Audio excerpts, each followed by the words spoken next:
네, 정치권 뉴스 함께 짚어보겠습니다. 김만흠 전 국회 입법조사처장, 장성호 전 건국대 행정대학원장 나오셨습니다. 어서 오십시오. 네, 안녕하세요. 네. 자, 먼저 선관위 투표용지 부족 사태 관련 이야기를 좀 나눠보도록 하겠습니다. 어제 진상규명위원회 3차 회의가 열렸고 이 회의에서 그 사태 당일을 시간대별로 또 재구성하고 어떤 게 원인이었는지를 분석하는 그런 내용들이 좀 발표가 됐는데 일단 뭐 당일에 투표지에 일련 번호 매기느라 부족 사태에 대한 대응이 늦어졌다 뭐 이런 얘기도 나왔고요. 아무래도 총체적 문제가 좀 있었다 이렇게 생각할 수밖에 없었던 그런 과정이었던 것 같아요. 일련 번호 매기느라고 시간 걸린 것도 있었지만은 진상규명위원회에서 발표했다시피 가장 큰 거는 대응 자체가 부실했다는 겁니다.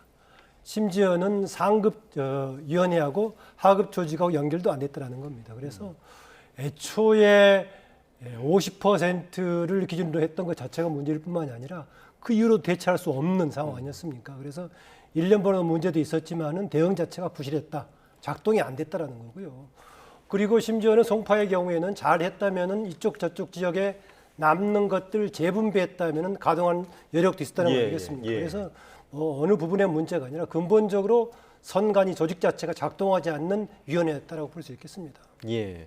자, 지금 뭐 사실 투표지 부족 문제뿐 아니라 지금 개표 과정에서도 문제가 상당히 많이 드러났거든요. 그러니까 득표수를 뭐 바꿔 적는 일도 발생을 했고 개표 결과를 중복 입력한 사례도 있었습니다. 이게 사실 지금 유권자들 입장에서는 이걸 도대체 어떻게 바라봐야 할지 좀 걱정이거든요. 기가 막혀서 말이 안 나올 정도로 사실은 총체적 부실이고 방만한 운영이고 그래서 우리는 이것을 헌정유린이라고 하지 않습니까? 뭐 부정선거라고 얘기하는 것이 그 개념이 다르겠지만 그럼에도 불구하고 국가의 모든 민주주의의 꽃이라고 하는 투표, 선거관리 사무를 하는 선거관리위원회가 휴가만 찾아먹고 그래서 성과급만 찾아먹고 그런데 정작 민주주의 꽃이라는 그 투표 현장에서는 직원들도 어떻게 하는지 우왕좌왕하고 도대체 이런 것이 대한민국의 현 주소인지 사실은 이것을 어디까지 파헤치고 어떻게 고쳐야 될지 그리고 개헌을 해야 될지 아니면 뭐 감사원도 사실은 대통령 직속으로 사실은 지금 바꿔야 되지 않겠습니까? 그런 상황에서 이 헌법 개정 문제가 나오면 또 국민의힘과 민주당이 상당히 이렇게 날선 그런 대립각이 있기 때문에 그보다는 일단은 철저한 진상 규명과 책임자 처벌을 하는 것이 일차적인 순서라고 봅니다. 네, 뭐 이런 선관위의 총체적 부실 논란, 비판을 피할 수 없어 보이는데요. 4년 전에 소쿠리 투표 논란 때도 성과급 잔치를 했다고 합니다.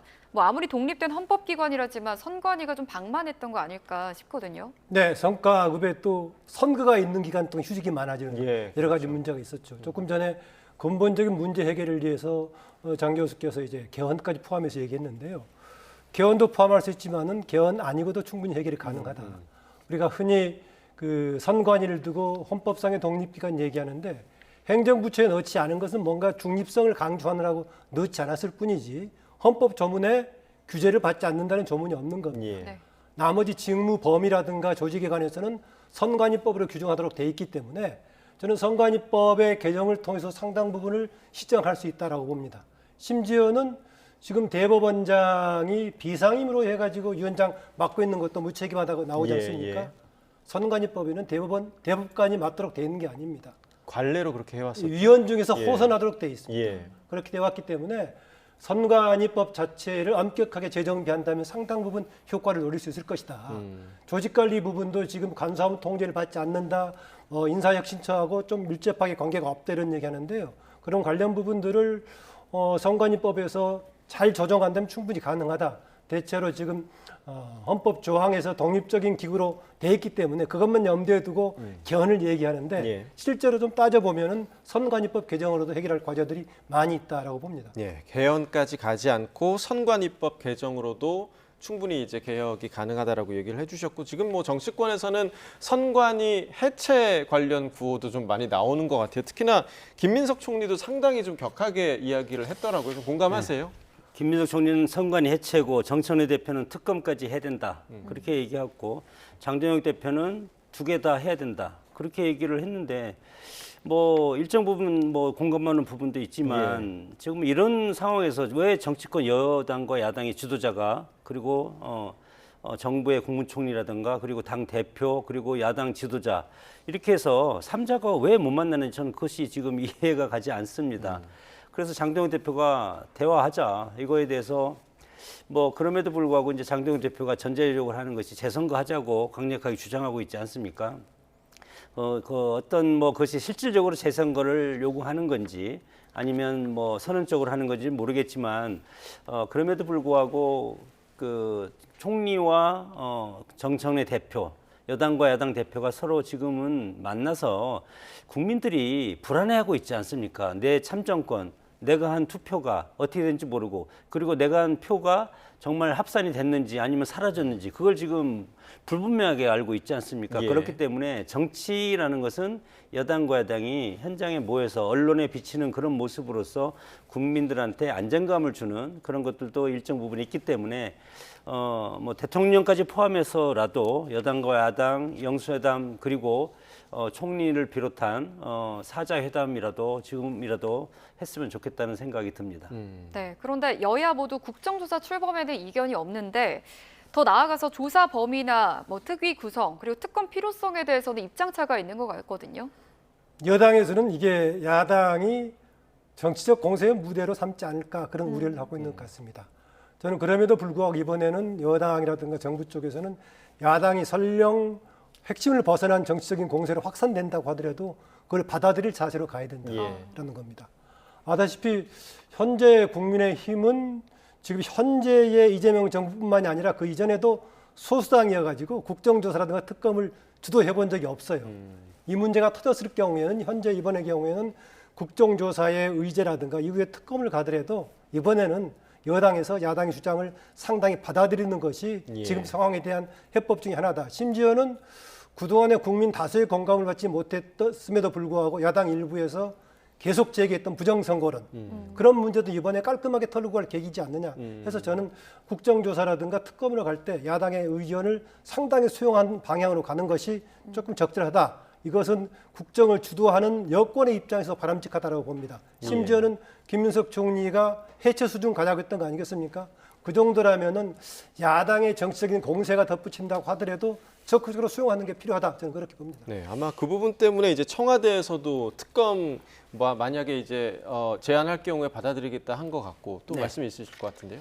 글쎄요, 지금 이제 야당 입장에서는 지금 민주당과 지금 협상을 해야 될 문제인데 야당에서는 대통령과 청와대까지 국정조사대장에 이제 포함시키냐는 거 아니겠습니까? 그런 측면에서 여당 같은 경우는 왜 헌법의 독립기관인 선관위를 하는데 대통령이 무슨 상관이냐 그렇게 얘기를 하고 있습니다. 그럼에도 불구하고 국정의 최고 컨트롤 타워인 대통령, 청와대와 그리고 대통령까지 포함해서 하는 것은 뭐 민주당 입장에서는 대통령을 포함하는 것은 절대 뭐 양보할 선이 아니라고 이제 생각은 들지만 그럼에도 불구하고 이번에 진상조사위원회 위원장과 그리고 여야 동수 그런 것을 기본적으로 맞춰주고 의제와 관련해서 범위는 그렇게 하더라도 의제와 관련해서는 전폭적으로 국민의힘 야당의 의견을 수용함으로써 지금 여러 가지 지금 잠실에서 청소년 2030들이 상당히 크게 목소리를 내고 있지 않습니까? 그런 것들도 일정 부분 정치권에서 혼란을 질서로서 수렴하는 그런 절차를 거쳐야 된다고 생각이 듭니다. 원론적인 의미에서 대통령은 탄핵의 대상은 될 수 있지만은 국정조사의 대상은 될 수 있나 저는 회의적입니다. 어쨌든 이제 선관위 개혁의 측면에서는 여야가 공통적으로 좀 인식하고 있는 부분이기 때문에 좀 이견을 좁히는 과정을 좀 보여줬으면 좋겠고요. 자, 이어서 좀 각 당 상황도 좀 보겠습니다. 지금 지방선거 이후에 여야 양당 대표에게 선거 책임론이 지금 거세게 일고 있는 그런 상황인데요. 정청래 대표가 이런 발언을 했었죠. 정권은 짧다. 자, 이 발언을 둔 논란이 확산하고 있습니다. 관련 목소리 듣고 이야기 나눠보겠습니다. 민심이 천심입니다. 국민이 곧 하늘입니다. 국민을 이기는 정권은 없습니다. 국민은 영원하고 정권은 짧습니다. 당정청이 원팀 원보이스로 똘똘 뭉쳐 이재명 정부의 성공을 위해 최선을 다하겠습니다. 국민과 당원은 영원하지만 당권을 잡습니다. 자, 논란이 됐던 정청래 대표의 발언 이후에 강득구 최고위원의 반발성 발언을 함께 좀 들으셨습니다. 지금 최고위에서도 이런 공개적인 비판 발언이 나오고 있는데 지금 상황 좀 어떻게 분석하고 계세요? 정권은 짧다, 권력은 짧다, 또 유한하다 이런 말은 여당이든 야당이든 상관없이 맞는 얘기 아니겠습니까? 심지어는 정청래 대표도 그랬고 이재명 대통령도 야당 시절에 반복해서 했던 말이죠. 그러면 여당과 야당이 바뀌었다고 그 정언 같은 말이 틀리냐? 그건 아닙니다. 예. 아닌데 지금 이 시점에서 정청래 대표가 했던 말이 적절한가? 대통령 본인이 그런 얘기를 했다면 오히려 타당할 수 있을 겁니다. 대통령 자신이 우리는 유한한 대의 권력이다 이런 말을 했다면 겸손하게 받아들일 수 있을 것인데 여당의 대표가 그런 말을 하니까 조금 논란이 충분히 될 만하고요. 더구나 대통령이 취임 1년 기자회견에서 여당의 경우에는 과격한 발언을 한다고 해서 강한 게 아니다. 포용하는 자세로 가야 된다. 상당히 여당의 리더십을 좀 겨냥하는 말투 같은 거였습니다. 그래서 맞받아치는 느낌이 있고요. 당장은 뭐 권력이라고 얘기하면 대통령 권력이 되는데 이 상황에서 어떻게 받아들여야 될지 그런 생각입니다. 더구나요. 청와대 쪽 대통령 쪽이든 여당이든 간에 이번 지방선거 결과를 두고 겸손 얘기하지 않습니까? 겸하게 받아들이겠다. 겸손한 자세 필요하다. 낮은 자세로 가겠다라고 얘기하는 건데 정청래 대표가 낮은 자세로 간다고 했을 때 어떤 것이 낮은 자세인가? 지금 당장 내세우고 있는 것들이 뭡니까? 지금 청와대 쪽을 향해서는 낮은 자세를 강조하느라고 권력을 짰다고 얘기하고 있지만은 당 내부에서는 검수완박 강조하고 있고 내란 잔재 청산을 얘기하고 있어서 오히려 선거 전에 기조하고 다를 바가 없는데 어떤 걸 두고 겸손한 자세라고 얘기하는지 그렇습니다. 뒤에서 논의가 나오겠지만은 아마 대통령이 계속 여당을 뭔가 포용 통합을 강조하는 분위기다 보니까 조만간 뭔가 여당의 분위기가 조정이 될 수 있을지 궁금합니다. 네. 당권파는 정청래 대표에 대한 책임론을 당 흔들기로 규정하면서 반발을 했습니다. 장 원장님께서는 어떻게 보십니까? 글쎄 당내 민주주의가 있고 뭐 명픽이라는 단어 서울시장에서 그런 얘기도 있지 않습니까?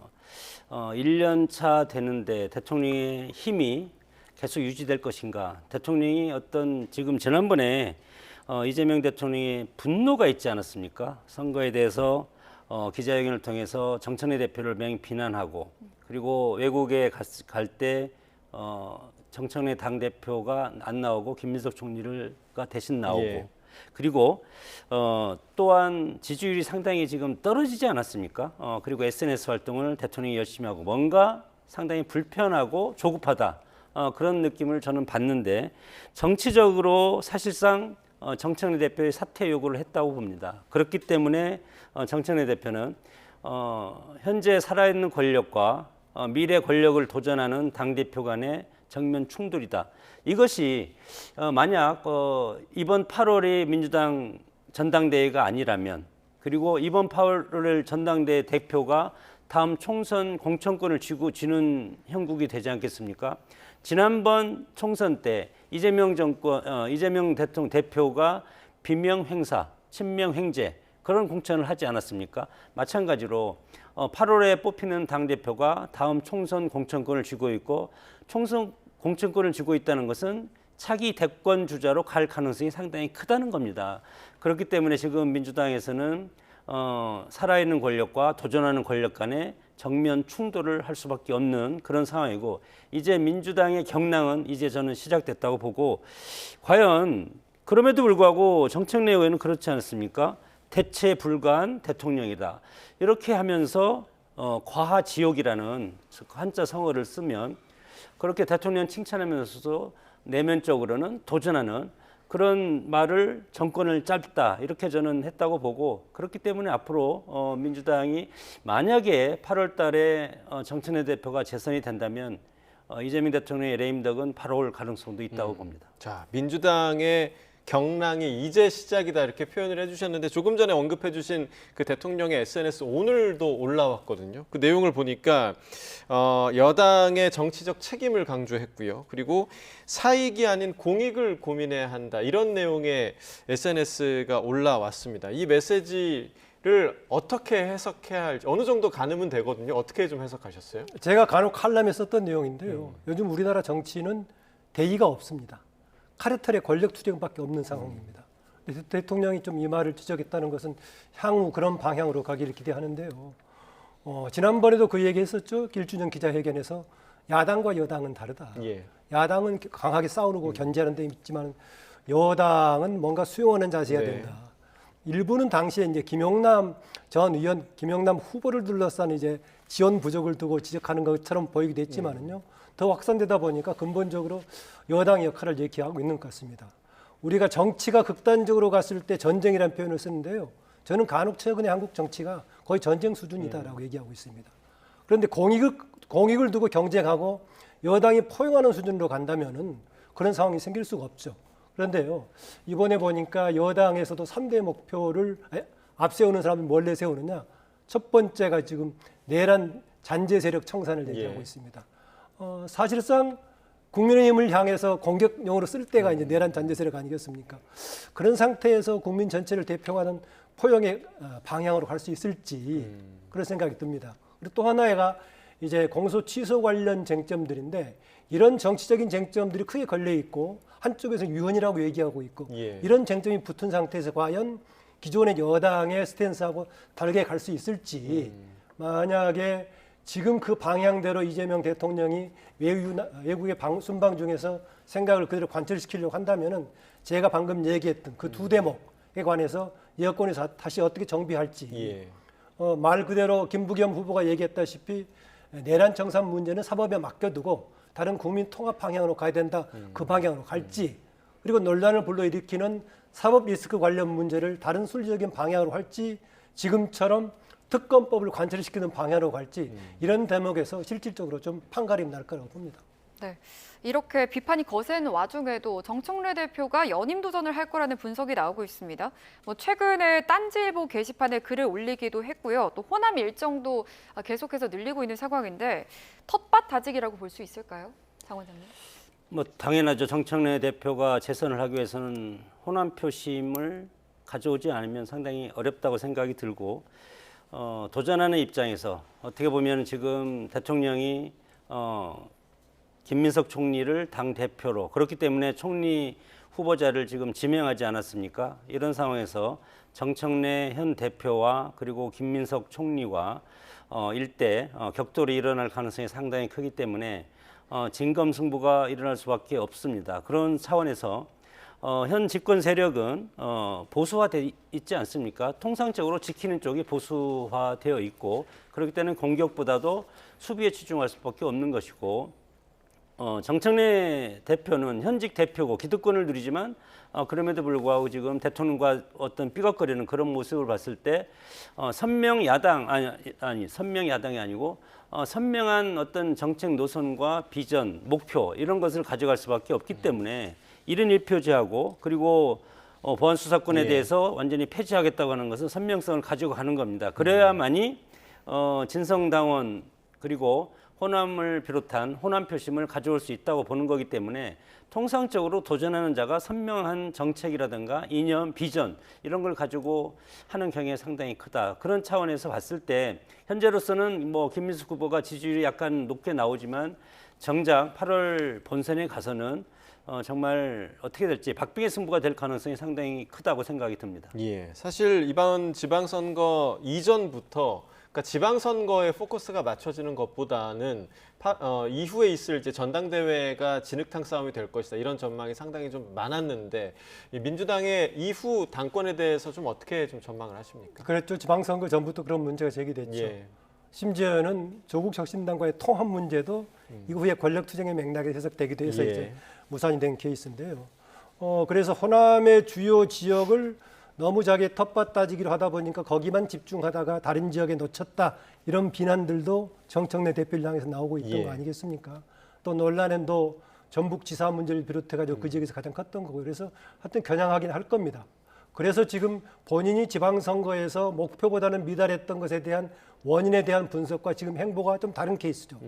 목표는 너무 오만했다, 겸손하지 못했다라고 해야 되는데 지금은 다시 이제 정청래 대표는 강경 드라이브를 다시 걸고 있는 거 아니겠습니까? 이게 어떻게 갈지 하는데요. 저는 이게 당청 관계로 해결될 문제가 아니라 당 내부에 경쟁하는 사람들과의 국민들의 지지, 신뢰 문제로 해결이 될 것이다라고 봅니다. 당장은 지금 부각이 되고 있는 게 정청래 현 대표와 김민석 총리가 거론되고 있지만은 다시 또 상당한 비중을 가지고 있는 전 대표를 했던 송영길, 이번에 다시 보궐선거에 당선이 된 예. 송영길 의원도 쟁점이 되고 있어서 아무래도 서로 간의 타협, 협상이 어떻게 될지 이것도 변수가 될 겁니다. 최근에 논의를 나오는 것 보니까는 김민석 총리와 송영길 의원과는 뭔가 조금 교감하고 있는 바가 있어 보이기도 예, 합니다. 그렇습니다. 네, 알겠습니다. 이번에는 국민의힘 이야기도 해보겠습니다. 국민의힘 장동혁 대표를 향한 책임론, 사퇴론도 거센 상황입니다. 신임 원내대표 선출 이후에 처음 열린 최고위 회의에서 공개적으로 지도부 사퇴 요구가 나오면서 설전이 벌어지기도 했고요. 친한계 우재준 의원 같은 경우에는 장동혁 대표 사퇴 공감하는 의원이 70~80% 이상이다 이렇게 말하기도 했거든요. 장 원장님께서는 어떻게 보십니까? 뭐 그것은 우재준 의원이 친한계이기 때문에 그렇게 얘기하고 싶겠죠.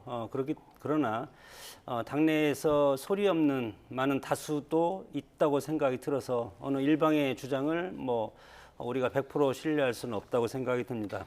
당내 갈등을 이 경쟁력으로 승화시켜야 되는 문제가 보수 정당이 바로 서고 경쟁 있는 정당으로 알 수 있는, 물론 지금 여론적 지표가 민주당보다 앞서가는 여론적 지표도 지금 나오고 있지 않습니까? 그렇기 때문에 우리 국민의힘이 보수 정당으로서 견제 세력으로서 그렇게 실망하고 자포자기할 이유는 없다고 저는 생각이 듭니다. 오세훈 시장도 선거 때 이재명 정부와 우리가 싸워야 되고, 그리고 내부 분열과 싸워야 되고, 그리고 우리의 무기력과 싸워야 된다고 그렇게 이제 얘기들 한 것도 제가 뭐 기억을 하고 있는데, 지금 현재 장동혁 대표를 물러나라고 하는 거, 지방선거가 뭐 패배했다, 그렇기 때문에 물러나라고 한 것은 지금 일정 부분 뭐 그 친한계와 그리고 또 25분의 대안과 미래, 이분들이 일관적으로 주장하고 있고 그 이상 아직 확대되는 것은 저는 없다고 생각이 듭니다. 예. 그리고 정점식 원내대표 선거 때도 마찬가지로 55표를 얻고 김도읍 의원이 48표로 얻지 않았습니까? 그렇기 때문에 당내 다수는 현재 뭐 지도체제를 그대로 가는 거, 그리고 이제 중요한 것은 최고위원들의 이제 선택인데, 최고위원들이 5명이 사퇴를 해야만이 지금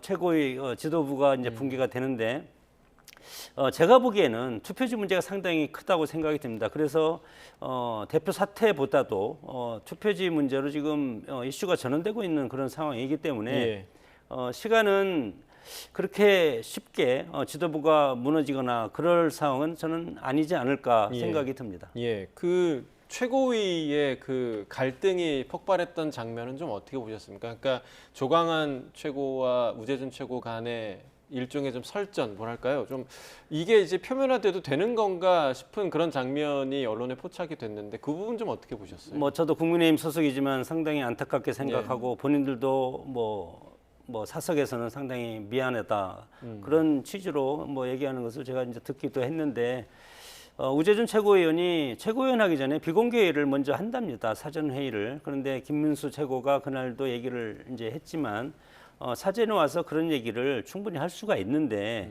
그냥 갑자기 본회의에 들어와서 언론에서 공개된 상태에서 그동안 해왔던 주장을 작심하고 장동혁 대표 사퇴를 전제로 우리가 모두 물러나자, 그런 식으로 하니까 그것은 이제 뭐 전체 의견은 아니지만 그것을 방어하고 그거와 뜻이 다른 그런 최고위원 입장에서는 갑자기 그런 말이 이제 나왔다고 생각이 들고, 상당히 뭐 본인도 부적절하다고 생각을 했을 거고 저도 마찬가지로 이제 부적절하다고 생각을 했고, 결국은 정치인의 말은 언론을 통해서 국민들한테 전달하는 거기 때문에 상당히 격조 있고 조심하고 해야 되는데 우리 정치가 참을성이 없습니다.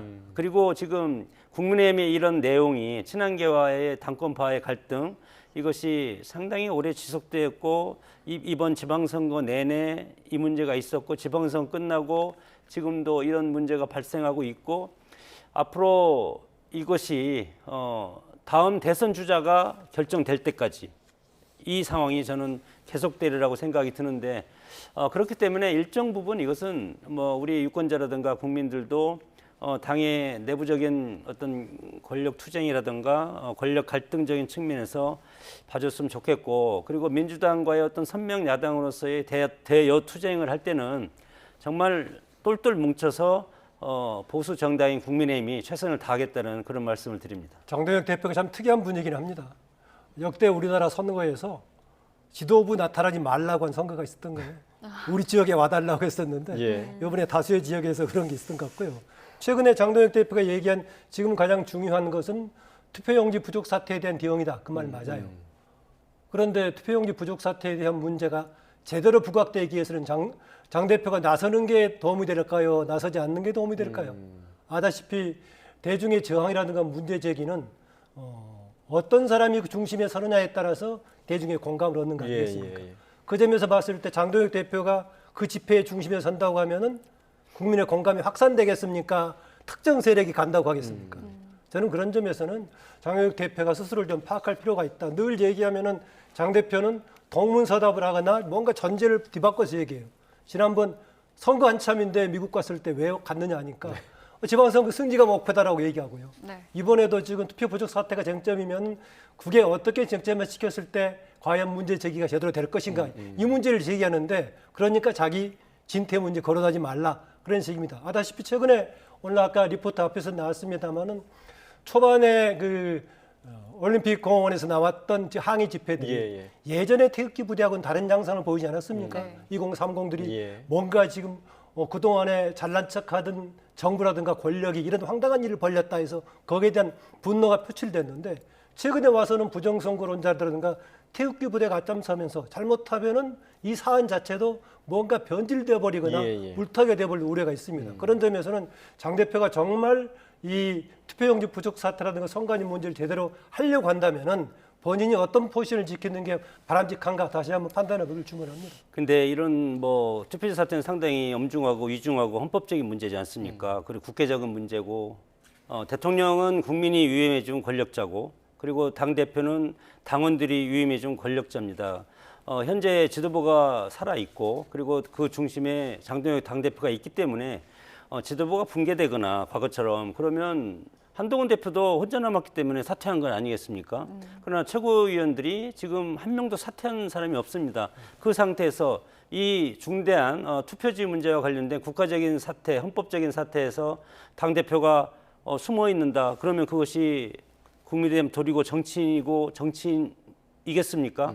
그것은 직무유기라고 생각하고, 본인이 당대표, 당원들이 뽑은 당대표 임기가 끝날 때까지는, 지도부가 존재할까지는 최선을 다해야 된다는 것이 저는 뭐 위민주주의라고 생각이 듭니다. 네, 일단 다시 선거 이야기로 돌아가 보겠습니다. 어제 나온 갤럽 여론조사를 보면요, 이번 선거가 부정선거가 아닌 부실선거다, 이런 여론이 더 높습니다. 뭐 재선거 필요 여부에 대한 찬반 여론도 팽팽한 상황인데 어떻게 보십니까, 이 부분에 대해서? 이 부정선거, 부실연거 어떻게 개념 쓰느냐에 다를 겁니다. 아무래도 부정선거라고 간다면은 뭔가 음모가 개입이 돼서 의도적으로 뭔가 했다는 그런 의미에서 부정선거를 쓴다면은 저런 의견이 가능할 수 있다고 봅니다. 그런데 경우에 따라서는요, 부실선거로 인해서 똑바른 선거가 안 되면 그게 부정선거가 될 수도 있습니다. 그런데 만약에 저기 조사에서 나왔을 때 뭔가 음모가 개입된 그 문제였다라고 본다면은 그렇지 않다라고 부실선거로 보는 쪽이 좀 많은 것 같습니다. 아시다시피 그리고 재선거로 갔을 경우에는요, 참 문제가 복잡해집니다. 문제가요. 저는 뭐 재투표 정도가 맞다고 좀 보는 쪽인데요. 재선거면은 등록도 다시 하고 등등 해야 됩니다. 재선거 요건도 다르고요. 그러면 이번에 선거 비용 쓴 사람들도 재선거를 치르게 된다면은 선관위가 잘못해서 치른 것이기 때문에 그것도 다 보존해야 됩니다. 이렇게 한두 가지가 아니고요. 또 당선된 사람들은 뭐라고 하냐, 재선거 하겠다고 하면은 나는 이게 문제가 없다고 보는데 재선거 안 하겠다고 하면 못하는 거 아니겠습니까? 그런 점에서는 재선거는 일단 일반적인 의미에서 고로 내세울 수 있지만은 과연 재선거 조건에 해당되는 지금 판단이 필요합니다. 공직선거법에서 명백하게 재선거하고 재투표는 구분하고 있고요. 재선거는 우리가 보다시피 보궐선거와 마찬가지입니다. 다시 선거를 하는 것이니까 등록도 새로 하고 새로운 후보를 뽑는 거니까요. 그래서 문제가 있다는 표현으로서 재선거는 타당한 말이지만은 좀 정확하게 구분한다면은 재투표 쪽이 가까울 겁니다. 재선거와 재투표가 또 다른 개념이고, 또 이 지금 그 여론조사 결과와 더불어서 국정 지지율과 양당 그 지지율 양당 지지율도 나왔는데 지금 국민의힘 같은 경우는 이번 정부 들어서 가장 높은 수치의 결과가 나왔다고 하더라고요. 이 결과는 국민의힘이 잘해서 그런 겁니까? 어떻게 보세요? 뭐 과거에는 국민의힘 민주당이 그렇게 실수했어도 국민의힘의 내용 때문에 민주당의 그 실수라든가 그 입법 복주를 여론적으로 우리가 담지 못했지만 지금은 헌법적인 사태가 벌어지고 있지 않습니까? 헌법 문란이라고 저는 생각이 드는데 민주주의 국가에서 가장 중요한 것은 신뢰입니다. 헌법적인 신뢰가 깨졌다는 것은 민주주의가 붕괴했다고 저는 볼 수밖에 없는데 이것을 회복하는 과정이고 그것을 국민들은 과연 누구를 겨냥하겠습니까? 결국은 우리는 대통령 중심제이기 때문에 국정의 최고 컨트롤 타워인 대통령과 정부 여당에 대해서 비판적 시각을 가질 수밖에 없는 것이고 이것을 반사이익이라는 반사이익이라고 할 수도 있고 그러면 108석, 110석이 국민의힘이 하면 얼마나 하겠습니까? 고작 하는 것이 필리버스터 하루입니다. 그리고 나서 민주당은 모든 것을 다 민주당 마음대로 입법 폭주를 지금까지 해왔지 않습니까? 노란봉투법을 비롯한 여러 가지 사법부 해체, 검찰 해체 이런 것까지 다 민주당 마음대로 했기 때문에 이 부메랑으로 앞으로 정말 국민의힘한테 상당히 큰 이것이 다 민주당 마음대로 지금까지 했지만 이것에 대해서 국민들이 아픔이라든가 여러 가지 고통을 느끼면 그 부메랑으로 민주당을 때리면서 국민의힘한테 또 반사이익이 올 가능성이 상당히 크기 때문에 국민의힘 입장에서는 지금보다 훨씬 더 똘똘 뭉쳐가지고 110석이지만 지금보다 훨씬 더 강한 그런 모습으로서 민주당과 투쟁을 해야 된다고 생각이 듭니다. 예, 뭐 청와대와 여야 모두 이 여론조사 결과 이 수치 자체를 아주 민감하게 받아들이지 않을까라는 생각이 드는데요. 오늘 두 분 말씀 여기까지 듣겠습니다. 지금까지 김만흠 전 국회 입법조사처장, 장성호 전 건국대 행정대학원장과 정치권 이야기 나눠봤습니다. 고맙습니다. 고맙습니다.